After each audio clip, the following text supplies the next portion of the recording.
수강생 여러분 안녕하세요. 이번 시간은 포항종합제철공장 건설이 확정되기까지의 기간을 중심으로 종합제철공장 건설 노력이 어떻게 전개되었는지를 설명하도록 하겠습니다. 제2차 경제계획에도 종합제철공장 건설 계획은 존재했지만 이것이 완성형의 형태를 갖춘 것은 아니었습니다.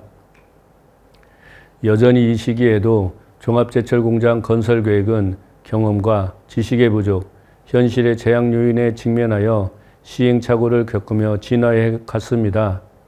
제1차 경제계획기의 종합제철공장 건설 계획이 자금 도입선으로 상정했던 AID의 반대로 무산되었지만 박정희 정부가 종합제철공장 건설을 포기한 것은 아니었습니다. 1964년 12월 4일에 개최된 제102차 경제장관회의에서 성안 확정된 철강공업 육성 종합계획은 이전에 시행착오를 겪으며 새롭게 만들어진 박정희 정부의 종합제철공장 건설 계획안이었습니다. 이 계획안이 이전의 건설 계획과 구분되는 점은 철강공업 육성에 필요한 여러 가지 변수들을 체계적으로 검토하고 있었다는 것이었습니다. 우선 이 계획에서 제시한 종합제철공장 건설안은 미래 철강 수요를 추정하고 거기에 맞는 공장 규모를 결정하였습니다.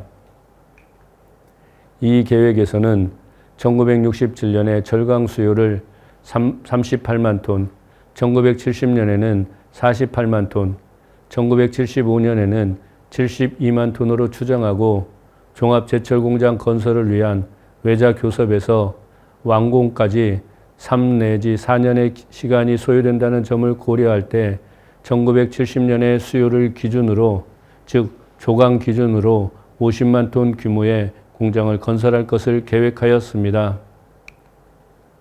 다음에 이 계획에서는 종합제철공장의 투자액 조달 문제와 기존 시설 활용 등을 고려하여 서해안과 동해안에 각 한 곳씩 2개의 공장을 건설할 것을 주장하였습니다. 우선 이 계획에서는 건설자금 조달 문제 등을 고려하여 기존 시설을 활용하는 방안을 강구한 다음 이어서 새로운 공장을 건설하기로 하였습니다.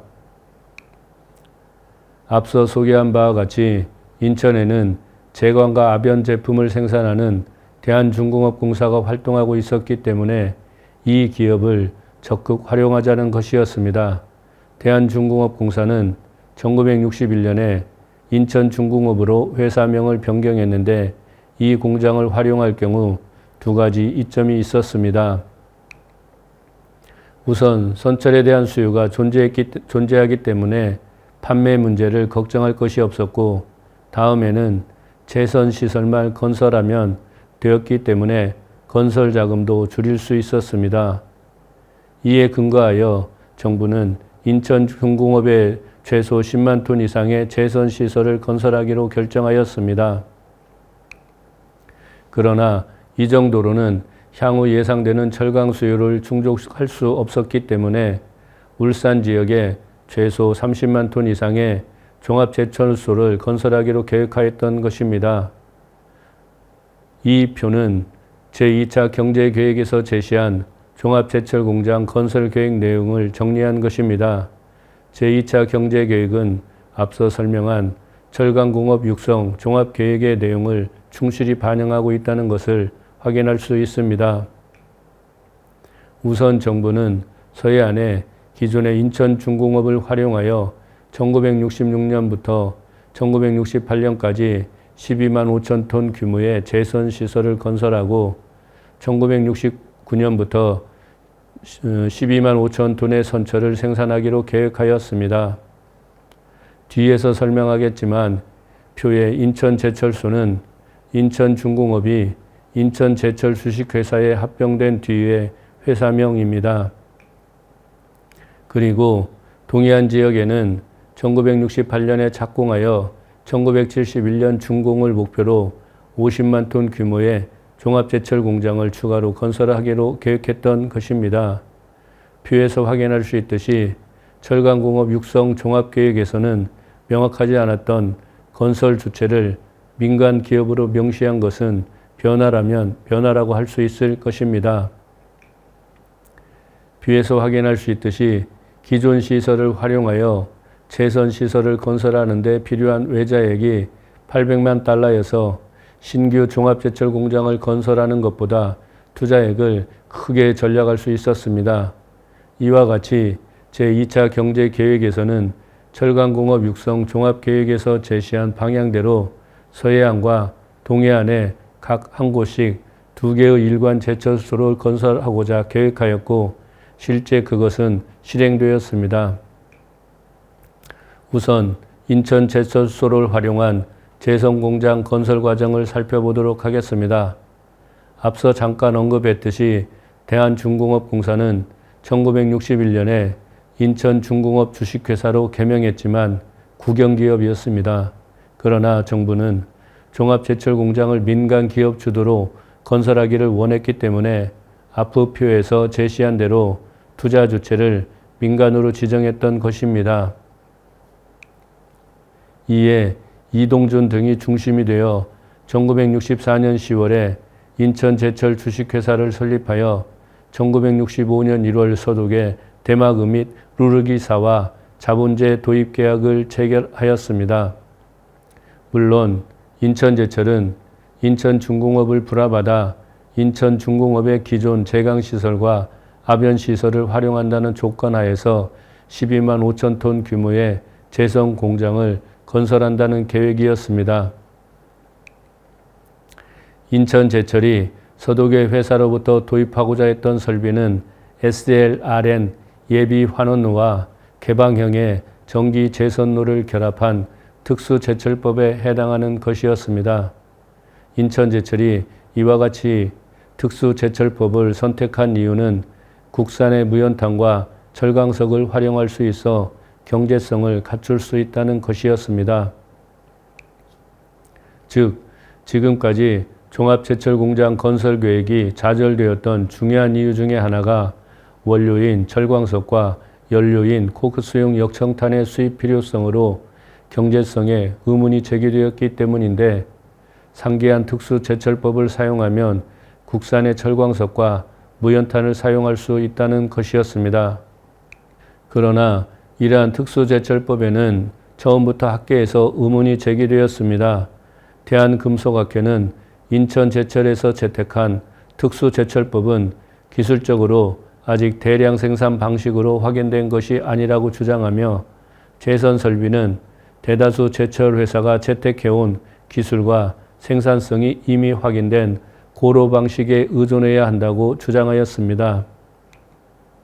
더욱이 대한금속학회는 만약 한국이 대규모 제철소 건설을 기도한다면 비록 연료비 및 대부분의 철광석을 수입할 필요가 있다고 할지라도 대형 고로를 채택해야 한다고 강조하였습니다.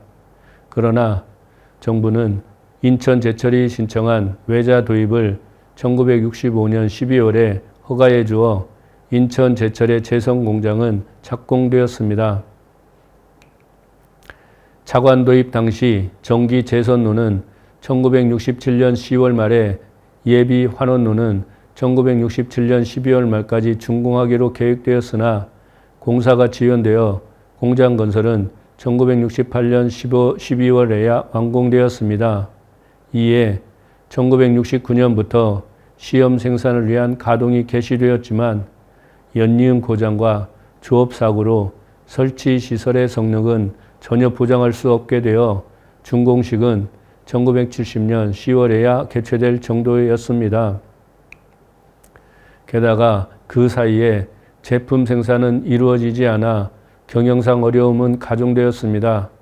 결국 인천중공업 시설을 활용하여 일관 제철소를 건설한다는 정부의 계획은 실패하였습니다. 산업은행의 대출을 받아 운영되었던 인천제철은 산업은행의 관리를 받게 되었고 이후 인천제철은 제선, 제강, 아변을 잇는 일관 생산 체제를 구축한다는 계획에서 제선 부문은 포기하는 방향으로 전환되었습니다. 다른 한편 동해안에 50만 톤 규모의 종합제철공장을 건설한다는 정부의 계획도 추진되었습니다. 제2차 경제계획에는 투자 주체로 민간이 지정되었지만 인천 제철소 건립 실패를 거울 삼아 투자 주체를 정부로 변경하여 추진하였습니다. 이것의 최초의 성과는 1966년 12월에 대한국제제철차관단인 키사가 구성된 것입니다. 키사는 처음에 미국의 코퍼스, 블루눅스, 웨스팅하우스, 서독의 데마그, 지멘스, 영국의 웰먼, 이탈리아의 임피안티로 구성되었다가 1967년 8월에 프랑스의 앵시드가 참여한 국제차관단이었습니다. 한국 정부는 키사를 통해 종합제철소의 규모, 공장 배치, 건설 비용, 차관 제공 주체 등을 협의하고 결정하고자 하였던 것입니다. 초기에는 키사와의 협의가 순조롭게 진행되었습니다. 1967년 4월에 장기영 부총리와 키사 포위 회장이 예비협정을 체결하고 이어서 같은 해 10월에는 기본협정을 체결하였습니다. 한편 정부는 키사와 체결한 기본협정을 검토하고 추가 협정에 대비하기 위해 1967년 11월에 경제기획원 장관 자문기관인 종합제철사업추진위원회를 구성하고 1968년 초에는 외국 전문기관과 자문용역 계약을 체결하기도 하였습니다. 또한 정부는 1967년 7월에 포항을 종합제철소의 입지로 결정했고 1967년 9월에는 실수요자 후보로 대한중석이 결정되었다가 이후 이것을 토대로 1968년 4월에 발족한 포항종합제철주식회사가 최종 실수요자로 결정되었습니다. 이와 같이 포항에 종합제철공장을 건설하고자 하는 계획은 순조롭게 진행되는 듯 하였습니다.